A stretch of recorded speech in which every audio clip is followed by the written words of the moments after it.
From the outset, this project seemed so simple. All I wanted to do was use some of my scrap fabric to make a patchwork t-shirt, but it ended up taking over 8 hours to complete. Firstly, I made myself a pattern using a t-shirt I really liked the fit of. This is how I make all of my sewing patterns. This works for any item of clothing, you just have to follow where the seams are. And also always remember to add seam allowance to it, otherwise the clothing is going to end up smaller than you want it to be. It's called clothing copying or clothing cloning, and you can definitely find some really good tutorials on YouTube about it. Anyways, as it was a very simple t-shirt pattern, it ended up only being 2 pieces, which just makes my life so much easier going forward. Next I went on to cutting all the squares I would need to make the patchwork fabric, and I decided to only use one type of fabric for this. Personally, I didn't want to mix fabric types, as I knew this would mean changing the tension or stitch length of my machine backwards and forwards throughout the whole entire project, and that sounded like a nightmare, so I decided to just use my leftover polar fleece fabric, which I initially bought to make some joggers, but I've also used it in both my Fluttershy and Pinkie Pie cosplays, so it served me very well as fabric choices. In terms of the squares, I wanted them to all be very different sizes, as I prefer a very abstract patchwork look, where things are very much overlapping and no section looks the same as the others. I feel like it just suits my personality and style a little bit more than the ordered patchwork you see a lot of. I also thought it would make things easier, as I wouldn't have to focus on making everything uniform, but in the end I do think that making all the squares the same size would have actually made things easier.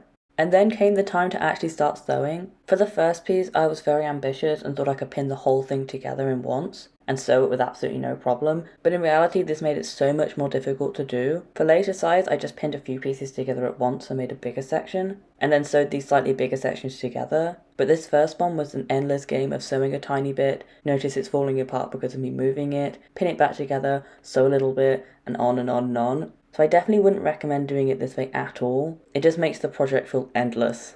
I knew it would take me a long time. I've seen people patchwork before, and it's really a craft of love rather than one of practicality. But for me, it was only a source of frustration. I only finished this project because 1, I'd already cut out all the squares and I didn't want to waste them, and 2, I'm very stubborn and I didn't want the patchwork to win. Each square on this shirt felt like it took 10 minutes of my time, and because I was filming, I know that the first side took me over 4.5 hours to actually sew.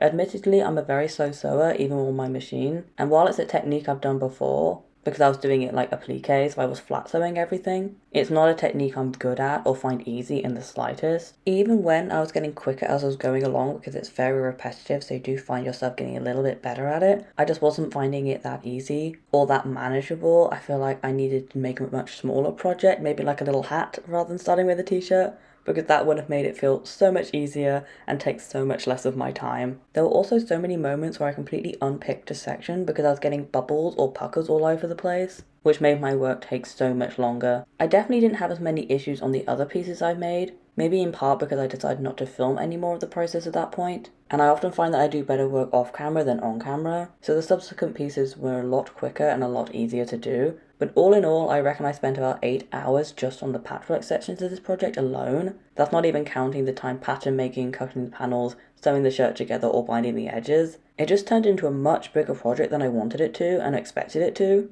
And while I really love the end result, it's so cute and it's very me, I would never ever patchwork ever again. It just took years off my life.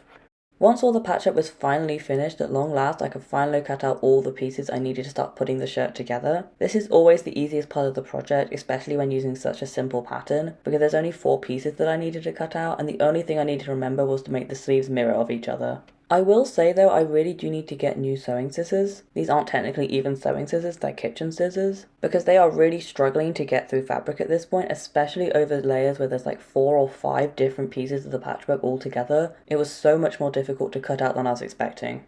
When sewing the pieces together, I started out with the shoulders. I do this first so I can do both the sleeves and the collar as easy as possible. With the shoulders in place, I can put it on and recut the neck to a better placement. I always end up with tiny neck holes even when I feel like the pattern is correctly done. So this is always a part of my sewing process. If anyone knows how to get the neckline better done on the pattern pieces, please let me know because I really could use that advice. But with the collar cut, I then went on to sewing the sleeves on. This is so much easier to do before sewing the side seams, as you can put the fabric nice and flat rather than trying to go around in an awkward circle. And then finally I sewed the side seams together, and the base shirt is all done and ready for the final detailing. To make the shirt look more complete, I decided to bind all the edges with the yellow colour. I'm using the yellow because I had these long strips which I cut off the bottom of my Fluttershy skirt, so they're already the perfect size to be used as binding. And I'm also really glad it was the yellow I used for this, because there's two different pink colours and the yellow wasn't standing out as much as I wanted it to, so the binding really makes the yellow pop on the rest of the shirt. To do this, you just lay down strips along the edges, sew it in that position, fold the fabric over and under to create a tube-like section, and then once again sew all the way around the bottom. I feel like I explained that really badly, but hopefully the visuals actually makes it make more sense. But anyway, with that said, the shirt is finally done and we're on to the reveal.